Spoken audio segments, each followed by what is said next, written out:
Because as you can imagine, in 2018, there are other reasons we don't trust the US government. Not to get political, and I'm sorry. Please get political, I don't care. I'm very strongly opinionated. Whatever opinion you have, go for it.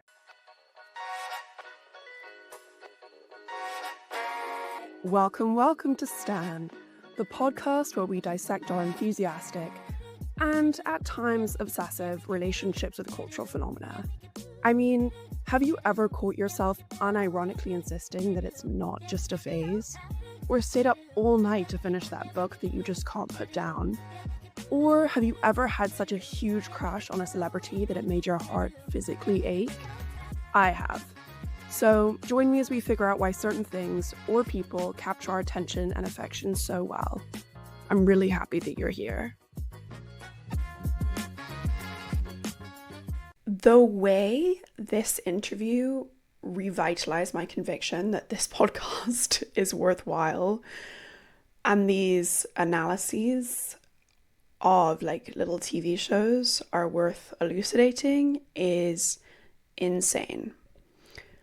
Like most of you, I follow the news and I have been so overwhelmed with everything that's going on in the world and feeling really hopeless. And yes, whilst I'm politically engaged in my private life, sometimes when I'm having fun and shooting the shit on camera, I do have moments where I'm like, is this really the best use of my time? And I think over the past few months, I've been losing sight of what initially motivated me to have these conversations, which was to unpack how these artifacts of media can reveal something about ourselves and how we interact with each other and the world at large. And then we started talking about the X-Files, and I was like, oh, no, I get it. So let's get into it. The X-Files was a crime procedural show. It starred Fox Mulder, played by David Duchovny, who is a FBI special agent, and Dana Scully, who's played by Gillian Anderson, the consultant. The twist is that they were investigating crimes tied to an extraterrestrial or supernatural world. And with each crime solved, they gain a deeper understanding of what is out there in the universe. Fox Mulder is a staunch believer in the paranormal world. He's a big conspiracy guy who is quick to explain weird happenings with supernatural forces, whereas Scully is the realist who contends with his theories from a scientific perspective. Of course, as the series goes on and things start happening that she can't find a logical explanation for, she begins to concede that there are supernatural forces amongst us. Whilst each episode follows one self-contained case, the characters are also contending with the overarching storyline of the entire series, which is referred to in the fandom and also throughout this podcast episode as the myth arc. The myth arc gradually uncovers a government conspiracy where not only do we as an audience discover that elites in every country are aware of the impending alien colonization of Earth, but also they're preparing for it through genetic testing on unwilling participants and brokering deals with aliens to remain exempt from the human race's collective demise. Spooky stuff. Friends of the pod will remember Vince Gilligan, who formed the basis of our discussion last episode. He was a writer on the X-Files. The series started in 1992 and ended in 2018, with some breaks in between, and they also released 2 feature-length films in the cinemas. Considering the plot, there was, unsurprisingly, a lot to unpack here. First and foremost, the X-Files had a really central theme of government distrust, which our guest says is due to the fact this was written in the wake of the Cold War. But, unfortunately, for good reason, distrust for the government is evergreen and never goes out of style. Another really heavy theme is that of faith versus science. Scully is a staunch Catholic, and a lot of the series centers around which doctrines are best equipped to answer the big philosophical questions of the universe.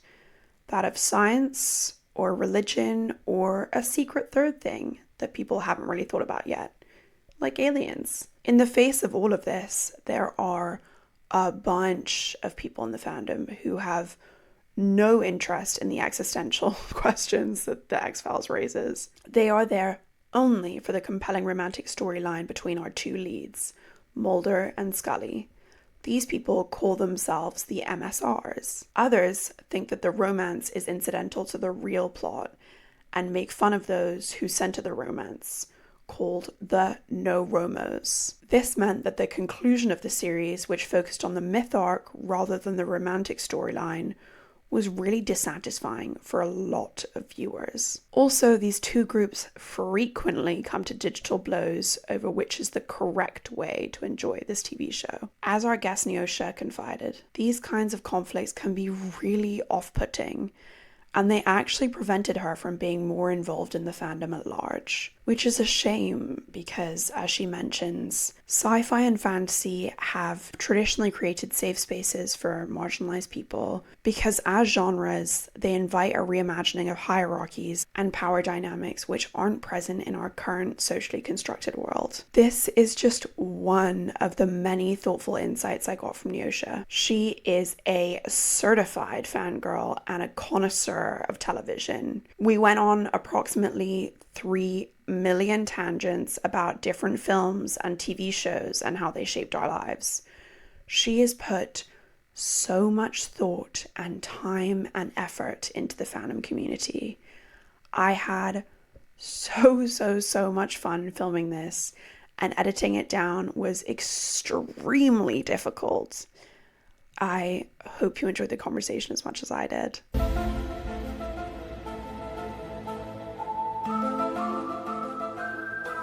My name is Neoshia. I am 36 years old. I am from the United States. I'm kind of sort of known among my friends as being an intense fangirl sometimes. However, I am a law professor. And a podcaster. Is that correct? That is correct. I currently am, I should say, consultant. And the rom-com detectives, we cover 3 shows: The Mentalist, Castle, and Lucifer. I should also mention that from 2019 to 2021, I actually ran my own podcast, which was called Cafe Flamingo, which just discussed all of the works of Allison Janney, who's an American actress, because she is my favorite actress. And then I, for different reasons, had to end it because just life happened. Yeah, it's intense. I was like, yeah, I'll just do this on the side and make it my hobby. And now I am on a Sunday afternoon, like 6 hours deep into editing. It's hard work. It is. But this background does give some credentials into the fangirl lifestyle. Today, we have selected talking about the X-Files because that was what had sucked you into fandom culture. Is that correct? That is definitely correct. 100% correct. Not just the fandom culture itself, but sort of the obsessiveness over a property. It's the first thing that I really intensely became just sort of enamored with. I didn't actually come to watching the X-Files in real time until season 8, which is one of the X-Files' most controversial seasons. I would have been 11 at the time. I guess you could call it a fangirl coming of age moment for me because I started walking to the library because at the time you could check out DVD collections from the library. So that's how I caught up on all of the previous seasons. I just kind of fell into an obsession with the show during season 8, again, which is super controversial, but then I have a special love relationship with it because it was my first live season. It depends on who you started with and, you know, sort of where it hits for you. That tends to matter a lot. Yeah, where it finds you in your life and like the memories you have associated with the content rather than the content itself. Also, it's funny because a weird accidental like running theme on this show is how great libraries are. And so it's really funny that you were like, and then I ran back to the library and I'm like, I swear these libraries are making appearances everywhere. You said you were around 11 at the time because it's quite spooky. I think X-Files, looking at it from the 2026 lens, you're like, oh, it's not horror. I think what we tend to lose as a modern audience is that when something like CSI came onto the scene in 2000, it was a major game changer in terms of the type of things that you would see on a TV show, like some of the gore, some of the like more sciencey aspects, which is, I think something about X-Files that we talk about a lot about is the scientific aspect, and it's so important to the show. But prior to about 2000, we didn't have a lot of this gore on primetime TV. So, at the time, yeah, X-Files is kind of spooky because as a child, this whole like alien government conspiracy was so cool to me. Looking back, it makes maybe a little less sense than what I thought it did. And, sometimes I am the kind of X-Files fan that sometimes defends part of the show that others would say absolutely not. Then also like Mulder and Scully and their relationship to each other. Oh my gosh, like they love each other because they will do anything for each other. And just kind of latching onto that at the time. There are so many threads from what you just said that I want to pick up on. One, which I hadn't really thought of before, I'm 28. So CSI is quite early in my memory of consuming television. Because what I hear, especially not in terms of fictional television or like narrative television, but from my parents, neither of whom grew up in England, that the news was a lot more violent than it is now. There's a lot more regulation on what you are or are not able to show on the news. So my mum grew up during the American War with Vietnam. She says that she has really specific memories of very violent, gory scenes. And my father grew up in Italy, and there was a lot of political violence when he was growing up. They would show that on television. So I'm quite surprised to hear someone say it was very gory for the time, because narrative television was quite sanitized then, whereas the news didn't shy away from those kinds of topics. And now it's gone the opposite way round. Can you tell me what science you're talking about? Are you talking about like forensic science? Are you talking about Yeah. physics? What are you talking about? Yeah, actually, let me clarify that point a little bit because there's definitely science on TV, before the X-Files. There were, I think, mentions of forensic science, especially in some of the 80s police shows. What I was really getting into with the science part of it is I would be shocked if you went into English-speaking Western countries and used the phrase DNA and people wouldn't know what you mean. And X-Files definitely contributed to that because one of the biggest themes of the show is the science versus religion theme. Because the character of Dana Scully, played by Gillian Anderson, who is in fact American. I fully thought Gillian Anderson was British until like yesterday. Gillian Anderson was born in the US. Apparently her family, when she was a child, moved to the UK, which is why she sounds like extremely credible in both. One of the things that becomes a really big deal in the show is her Catholicism. Chris Carter, who's a series creator, has spoken about this and actually mentioned this was why he wanted to write the series, was these questions of religion versus science. A lot of that science actually involves the science of human evolution. There's a lot about alien colonization and what that could look like. There's a lot, just frankly, about reproduction. So, reproduction of the human race. Some of the things that happened to Scully over the course of the show, which, again, very controversial today, especially with modern viewers, and myself included, she's experiencing things like an abduction in season 2, for example, which we're led to believe is an alien abduction, is actually the government. And the government is running tests on her. And those tests include removing her eggs, removing her ovum. And so they essentially make her barren because they've removed all of her eggs, we're told in the series. This also leads to the creation of genetic clones, right? Essentially, the way that I understand the plot, they're essentially doing IVF type procedures. That person is then giving birth to the babies and creating these genetic clones. I think there's some element of breeding out certain traits. When you're saying genetic clones, are you saying we would be creating the exact same version of a person, or is it 50-50 they're sharing genetic material? We see an actual human clone of Mulder, David Duchovny's character, of his sister who disappeared when she was a child. But then there's also this element of we're taking Scully's eggs and we're creating a new human. So basically both ways is what I'm saying. IVF, which at the time in the 90s, I think was still really developing as a scientific technique. But reproduction, I think, is such a huge part of the show. And I think it gets at what Chris Carter, sort of in his own words, when he spoke to David Duchovny on his podcast last year, he was interested in terms of these fundamental life questions, but then also the government and what the heck's going on over there. I just want to, because there was a lot in there that I'm like trying to parse out from each other. You're saying the three themes that the series tries to address is distrust in government, Hmm. reproductive science, and faith versus science, and how that seeks to address these big existential and Yes. philosophical questions. Do you see those three as very interrelated, or do you think you can follow a thread of each one of them separately? So I think they become related in the series because that becomes a strong part of the myth arc, particularly government and science. So the Mhm. show's overarching myth arc is essentially about a government plot. And this is, I think, where it starts to get a little wild and fans take issue. The myth arc, the revival didn't do so well among fans. Part of it being because I think the way the myth arc was being threaded in, because as you can imagine, in 2018, there are other reasons we don't trust the US government. Not to get political, and I'm sorry. Please get political, I don't care. I'm very strongly opinionated. Whatever opinion you have, go for it. Well, so I mean, by 2018, we're in the middle of the first Trump administration in the US, and there are so many more reasons to distrust the government.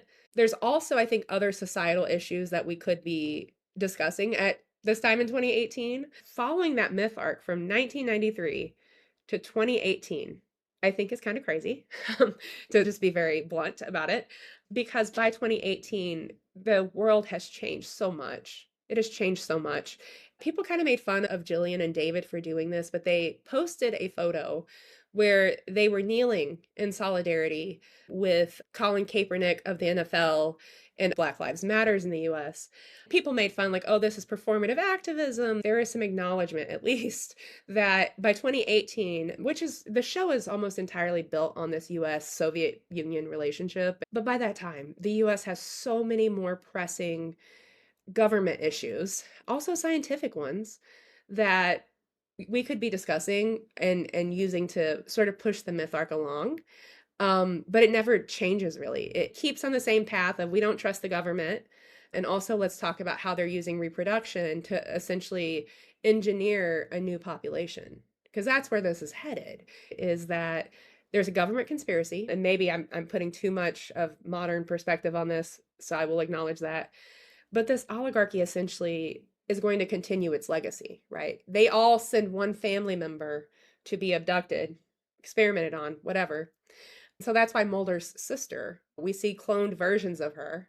That's why we're interested in Scully's eggs and creating these children, is the idea that we're going to see this small part of the population, this hand selected part of the population, be perpetually reproduced. And by the way, Scully, through the myth arc, she essentially becomes the Virgin Mary in this story, which sounds wild, also becomes immortal throughout the series. Like she's not going to die. At one point, she is dying from cancer, and this cancer has killed every other woman who was abducted with her for these tests. She doesn't die. When I was younger, the religious part of this was just like, over my head. She's not able to keep any of the children that she has in the show. She's always having to sacrifice the child for the world. It's probably easy to see why some more modern viewers don't take to that kind of story in terms of we're experimenting on a woman. And by the way, that's something else I would mention is just that the type of experiments that are done on Scully are things that historically in the US, we've seen those types of experiments conducted on women of color and poor women. To some degree, Scully is forcibly sterilized. And we never use that phrase. Two things that I think about that. You're like, oh, I wouldn't want to follow the storyline from 1992 to 2018. Nonetheless, one of the things that we've spoken about a lot on this podcast is I think people's critical thinking about themes of shows and movies and interpret things has really gone down. And yes, okay, maybe our distrust of the government wasn't centered around the Cold War, or more important and more pressing issues had arisen since 1992. Nonetheless, like, I still think the themes of government distrust are applicable to most generations. The idea of having a small select group of people who are looking out for their own interests, seeking to perpetuate their legacy, which relies on the oppression and reproductive control of the majority of the population, is unfortunately still so relevant. I see what people are saying insofar as like, yeah, there were bigger issues to address.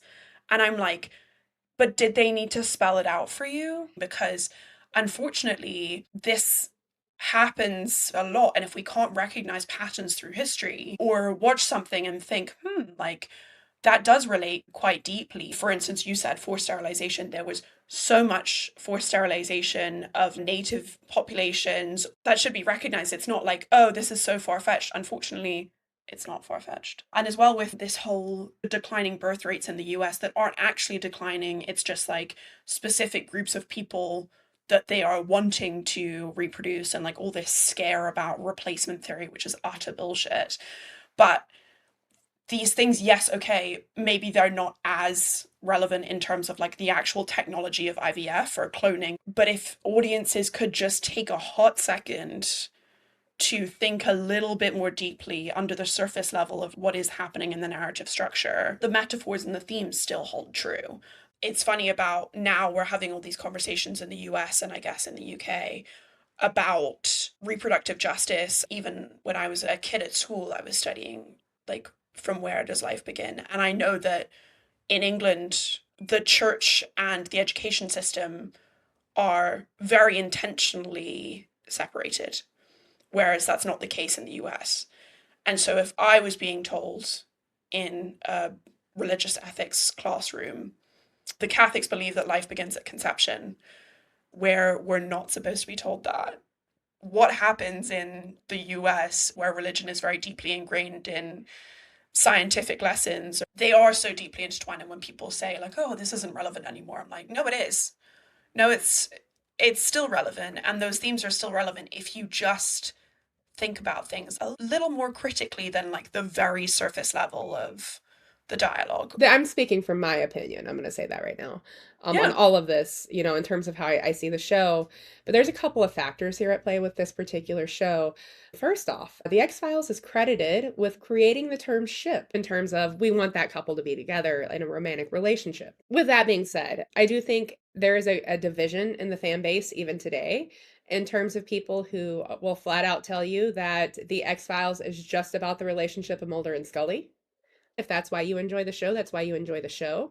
A lot of the younger viewers who are coming to the show for the first time, that's why they like the show, is Mulder and Scully and the relationship, and the rest of it's kind of crap. That's why I say I think I defend some of the parts of the show that others don't, because I actually do like the myth arc overall. The reason I started with the ship part is because I think, to your larger point of like, do you have to be spoon fed it? I think if you're watching a show for one element of the show, and that's the only thing that you care about, the happy resolution of where these two people end up, it wasn't a great resolution for them. At the end of season 8, Scully does have a baby.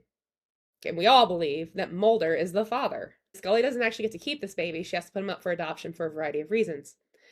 But in the revival, the child comes back into the picture. Now a teenager, there's some issues because this child, we find out, has essentially been genetically engineered. He's sort of the next level of human, if you will. But the revival ends with this villain who we've had since early seasons basically saying, I'm that child's father. I'm his real father. But when I heard that, literally on the night it aired, I'm like, yeah, that makes sense because this guy has been playing God.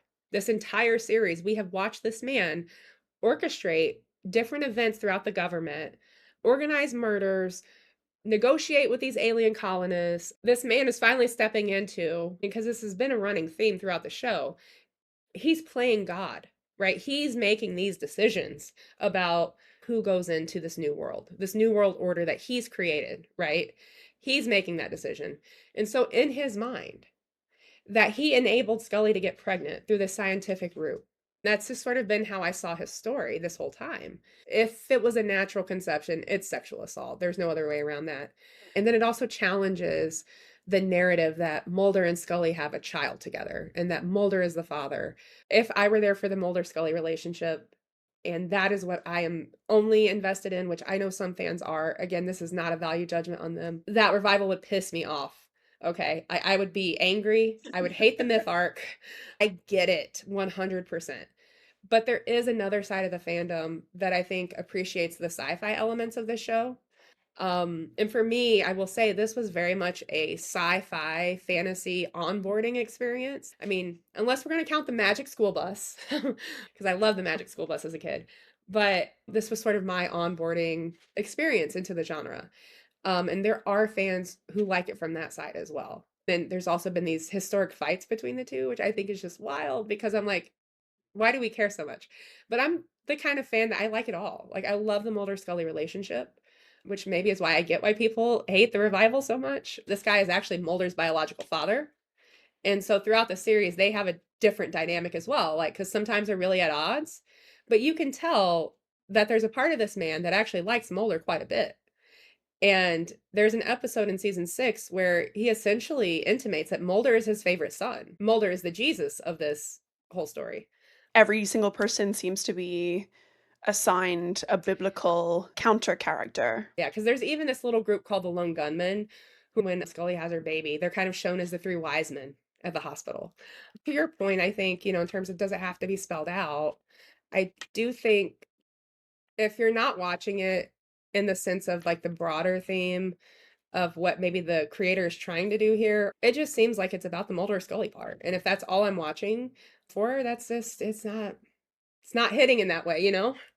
Speaking about media literacy and analyzing the themes of TV, this godlike omnipotent Omnipotent. who has assigned themselves as the god character, who has nothing stopping them, has no moral basis based in social convention, rather just what they consider to be correct, trying to create a new world order and also trying to populate that world with people that they've chosen specifically, like handpicked Hmm. to populate that world, is so deeply and obviously related to the current state of the US, in my Hmm. opinion. We've got tech oligarchs saying that they want to impregnate as many women as possible.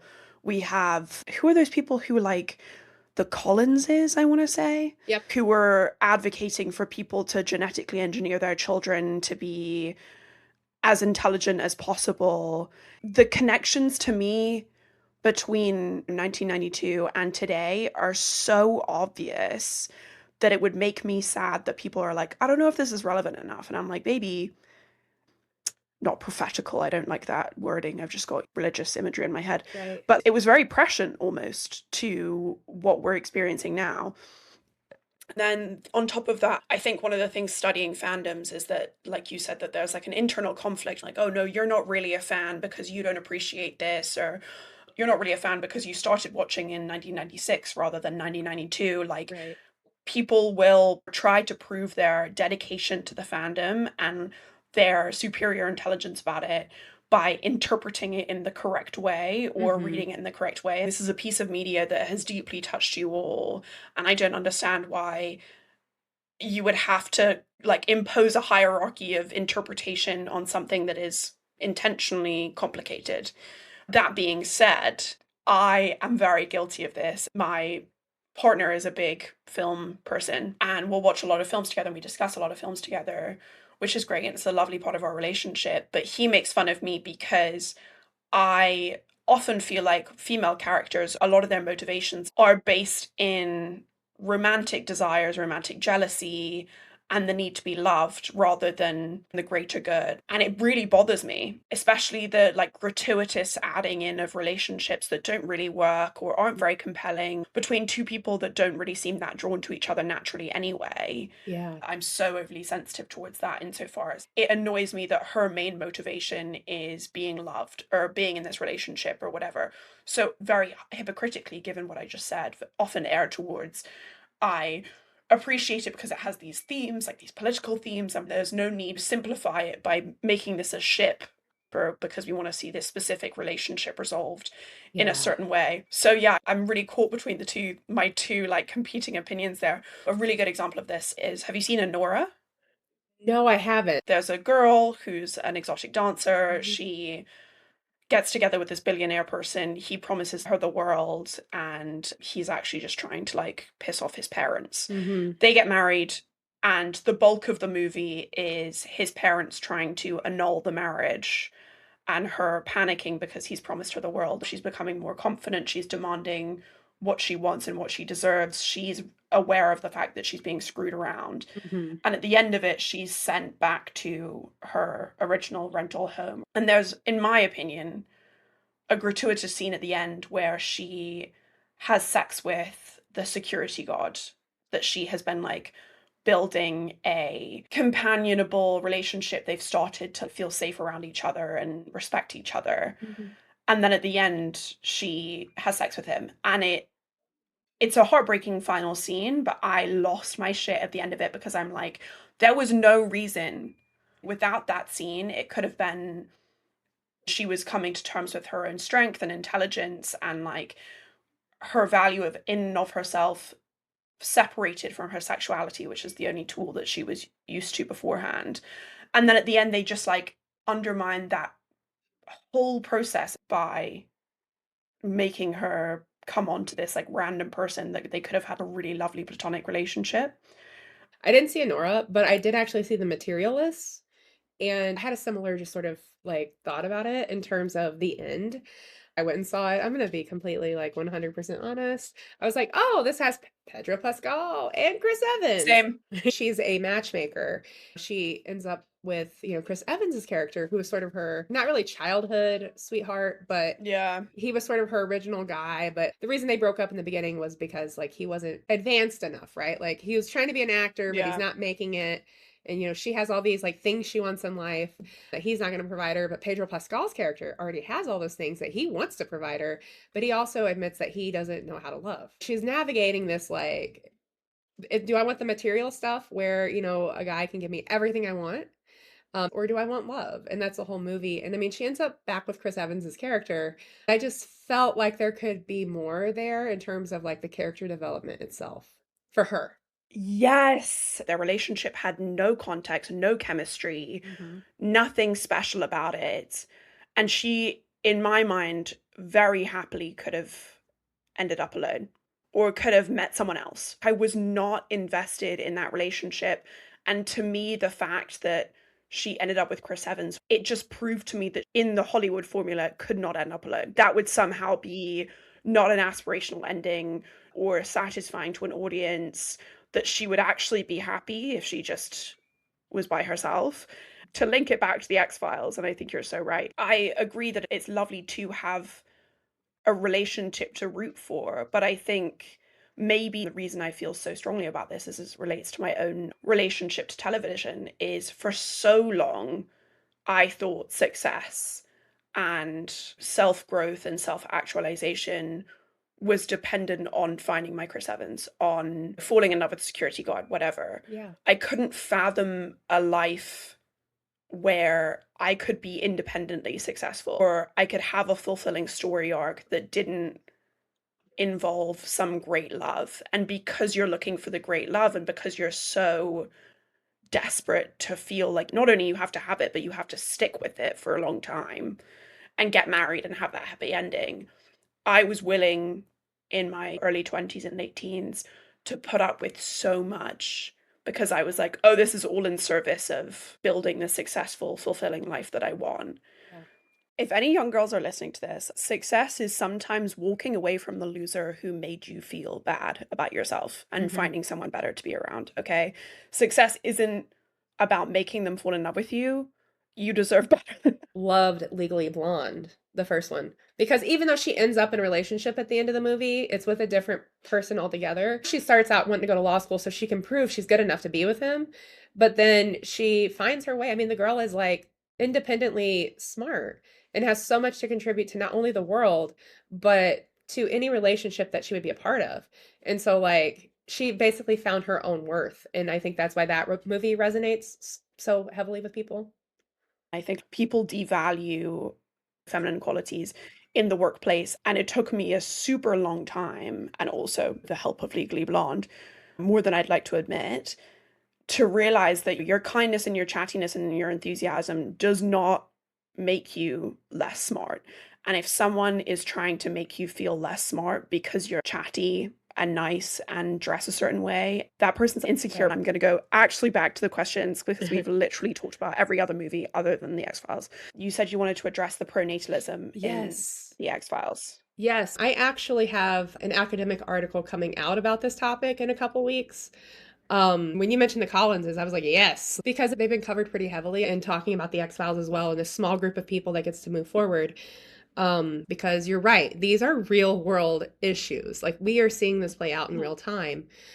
Particularly with reproduction, the X-Files is showing us we have this oligarch, this small committee basically of government people with interests in this that are making these decisions and determining basically who gets to live in the future or make it into the New World Order and who's not going to make it. Yeah.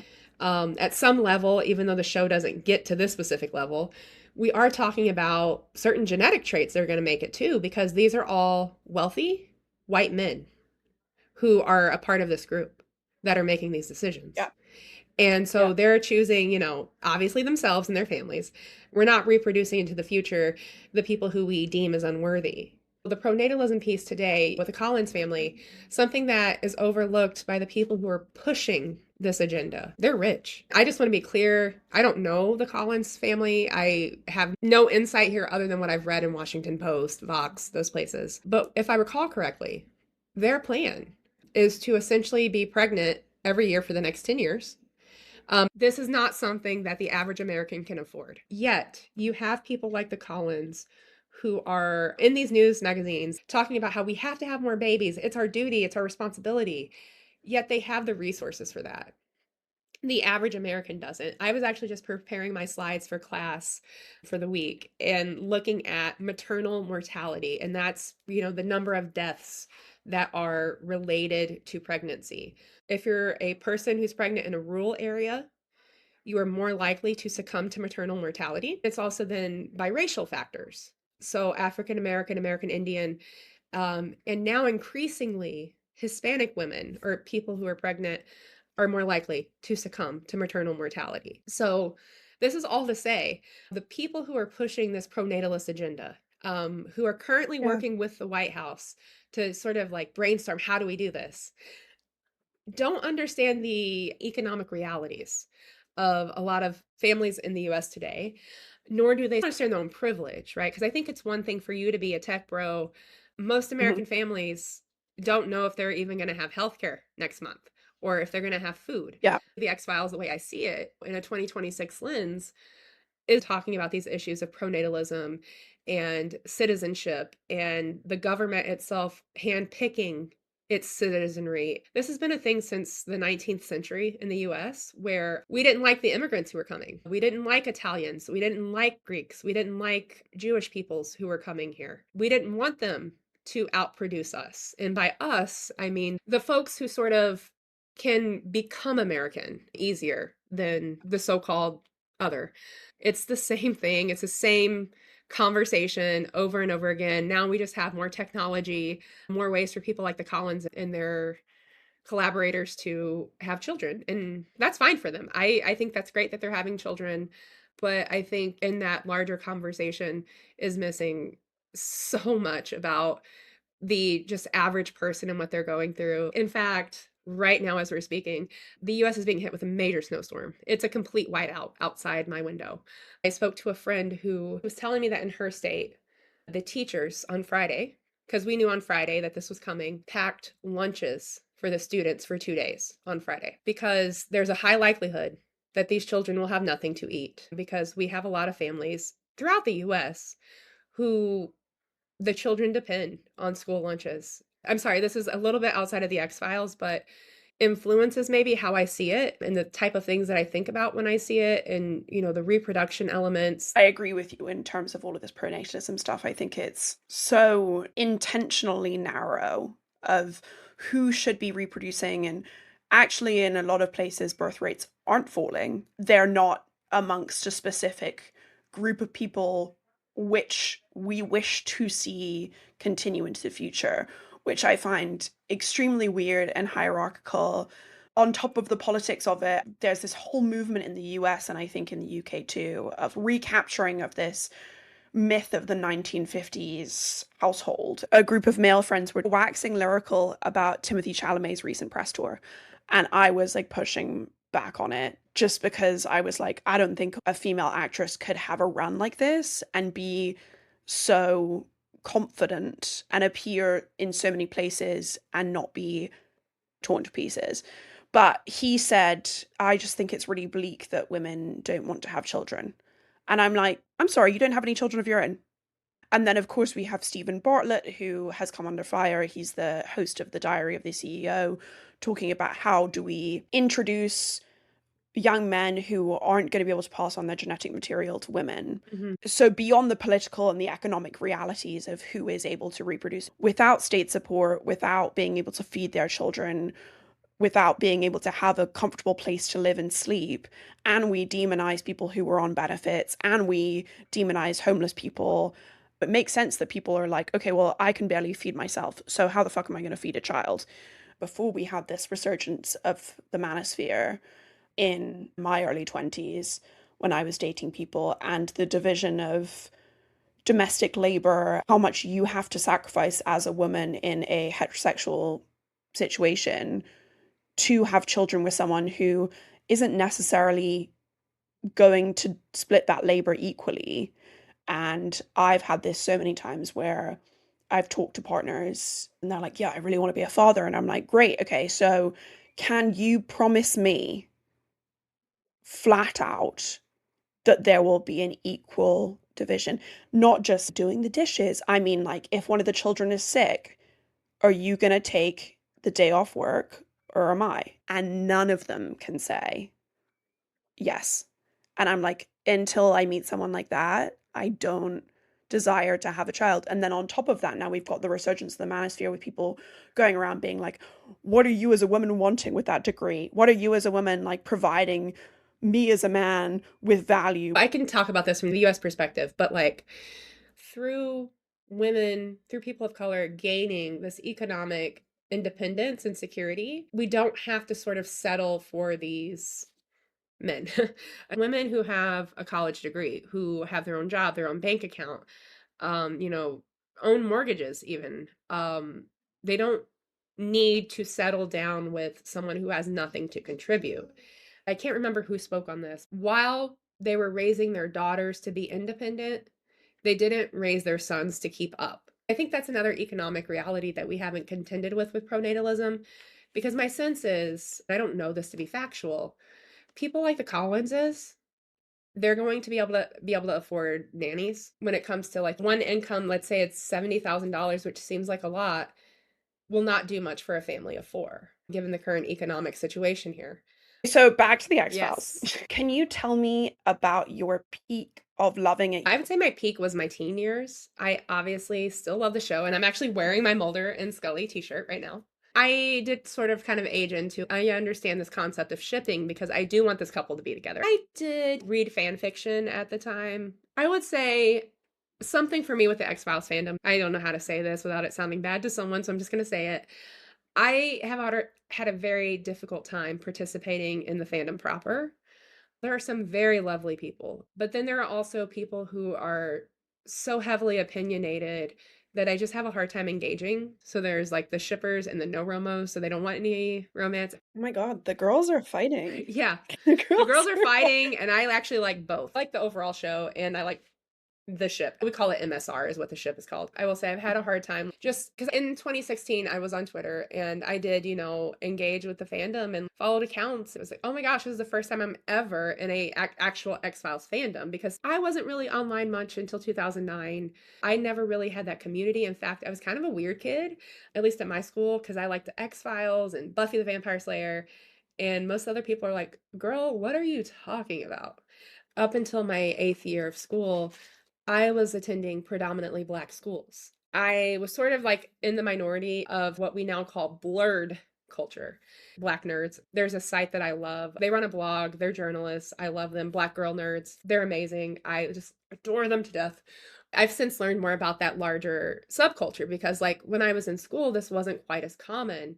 That's one of the nice things about the proliferation of social media because I don't, to be clear, sit around and talk to teenagers online. I think that's a little weird. I have encountered, right, like teens and people in their early 20s that are like, I'm getting into the X-Files. This is what I love.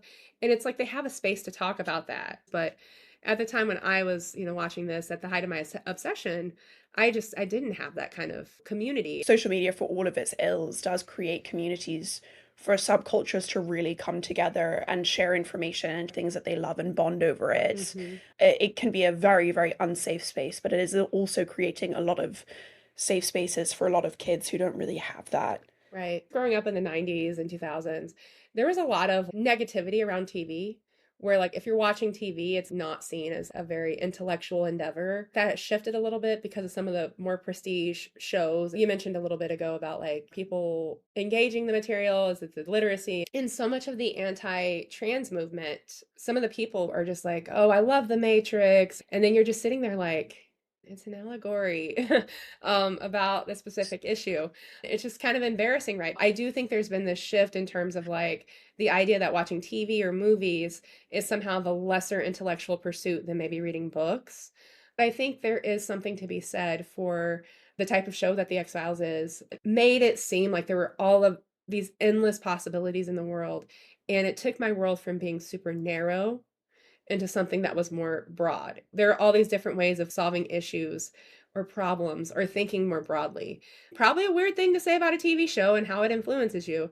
I think it's true in terms of a sci-fi fantasy show or any TV show for that matter, any movie can take us and how it can, push the limits of what we know and what we think and make us question certain things. One of the reasons why I wanted to do this project in the first place is there is such a hierarchy imposed on the kinds of media that you interact with, especially in intellectual spaces, actually. There's such an impulse to undermine other things because you're trying to build up this vision of yourself as like the most intellectual, the most thoughtful person, and like engaging with something that's so base and so one-dimensional is embarrassing. And I'm like, to an extent, yes, but I think it's more what you get from it. Someone can watch one thing and be like, I was not connecting with that at all and I didn't understand any of it and I thought it was a really boring story. And another person could be like, oh, this is a very, very deep and meaningful allegory that made me think about XYZ. Like, you can impose so many interpretations on it.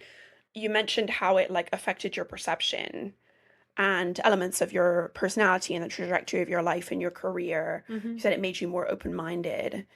Did it shape your expectation or approach towards the world at all? Something I will say, which I didn't realize until I got involved in fandom on social media spaces, is just how much sci-fi and fantasy genres at large appeal to people who live in the margins, particularly LGBTQ people, people of color, women. And this is why I have such a hard time with the ship versus no ship conversation in the X-Files. Whenever a ship is involved, it kind of gets downplayed as like something silly for women. It's like, oh, that's just silly girl stuff, right? I never really understood like how many people are technically marginalized peoples who are in these fandom spaces because of, what the show talks about, like what it stands in for. One of my favorite episodes of the series is episode 19 of season 6. It's called The Unnatural, which is all about this baseball player played by Jesse L. Martin. He's actually an alien. He's just living in this body. And he chose to be a black man because he thought that he could just play baseball in peace. Despite the racism and everything he faces, he just wants to have this one human experience of playing baseball, which he thinks is like the human experience to him. But he gets shot and he dies at the end. And alien blood in the show is green and toxic and makes your eyes do crazy things. But when he's dying, he's bleeding red blood. So the idea that we're all human on the inside. This is the one and only time the X-Files takes on anything like this. I'm a big baseball fan because I don't want people to think that, oh, she's so naive. That's not what we talk about. Or, that's not what racism is. I do understand that in the modern context, we have moved to a broader conversation on not just not being racist, but completely be anti-racist. I get that that's a shift, but I also think that's one of a more academic type shift in terms of like language. At the end of the day, A show like The X-Files is meant to have a mass appeal to a mass audience. Even if it was just the one episode, it's my favorite. Like, I watch it all the time. You just kind of touched on this actually. I was about to say, like, why do you think it was so successful? Because and it's still referenced and it's still like a cultural touchstone. It's had so many revivals. Why are we still drawn to it as a structure, as a narrative? I mentioned the Mulder Scully relationship, but the point is there's a point in time from about the mid 2000s into the early 2010s where there is just a run of shows that if you get on any sort of fan space today, like Twitter, Tumblr, X, wherever TV fans are, these are the shows people are going to know. I call them the canonical texts. You have to watch the canonical texts to understand TV, but those shows, the reason I think they're so important and what made them so successful is they're kind of built upon the same foundation as Mulder and Scully in terms of the partnership. So you have the romantic aspect between these two partners. Now, most of the shows that came after it, they are police officers who work with some kind of consultant. They're all procedurals. And you have this couple that you're just rooting for them to get together the whole time because within a couple episodes, okay, these people are going to die for each other. Like they're ready to go all in. Even though I kind of struggled to find my place in the larger fandom online, I don't think that's true for everyone. I think for a lot of people that is their space and they find the community that can be, Twitter, Tumblr, wherever. And so I think that's amazing. I think that's sort of the longevity piece. Even if there is a lot to critique and pick apart, especially from a more modern feminist lens about the character of Dana Scully, I do think a lot of people still resonate with the character. My resonation is really is like someone who is, I think, constantly just in daily life faced with understanding and evaluating how I know what I know and where it comes from and how do my experiences interact or intersect or be even push back, right, on what I've learned. I also think too, sorry, I keep going. Um, the fan base. There are people who watch the show since premiere night who are still actively in it. And then there's people who started yesterday. It's always growing. And the one big thing that I've noticed too, Gillian Anderson has actually been a big draw to new fans. You mentioned like you thought maybe she was British. She's a very big personality and continues to amass fans who then show up to the X-Files. And I'm like, great, love it, love to see it. Yeah, she's a superstar. I just started listening to her book on tape, Mhm. but also, so I came to her through Sex Education, and that's why I thought she was British. That one too. She seems to me British to her core, like her mannerisms, the way that she communicates, but like you said, she's a very skilled code switcher. She's also a very aspirational older lady. I'm not sure how old she is now, but I saw a video on TikTok recently of some girl being like, we all just want to be Gillian Anderson. We all just want to grow up to be Gillian Anderson. Like, she's a tour de force in terms of not only her acting career, but also the brand that she has around her. Last question. Who is your celebrity crush? Oh, this is a hard question, and I knew it was coming. I mentioned watching this series when I was 11. David Duchovny was my first crush. Nice. And the interesting part about it becomes like, I'm 12 years old, beefing with Taya Leone, because that's who he was married to at the time. And I'm like, how dare she be married to my man? And I'm like 12. I'm obsessed with that because I feel like so many people are very protective and defensive over their celebrity crushes that you exist. It's very funny that like that impulse that a lot of people have. My today crush, which is definitely Pedro Pascal, stands up for exactly what he believes in. And I know it's a low bar, but I love the way he shows up for his sister who's trans. Again, I know it's a bare minimum, so I'm not saying like, oh, this is aspirational, but I love that about him. And so I find that super attractive. See how my goalposts shift from 11 to 36? Because I didn't know anything about David Duchovny, right? Like oh, he's so cute. I love him. But then now I'm like, Pedro Pascal, and here's like the 60 reasons why.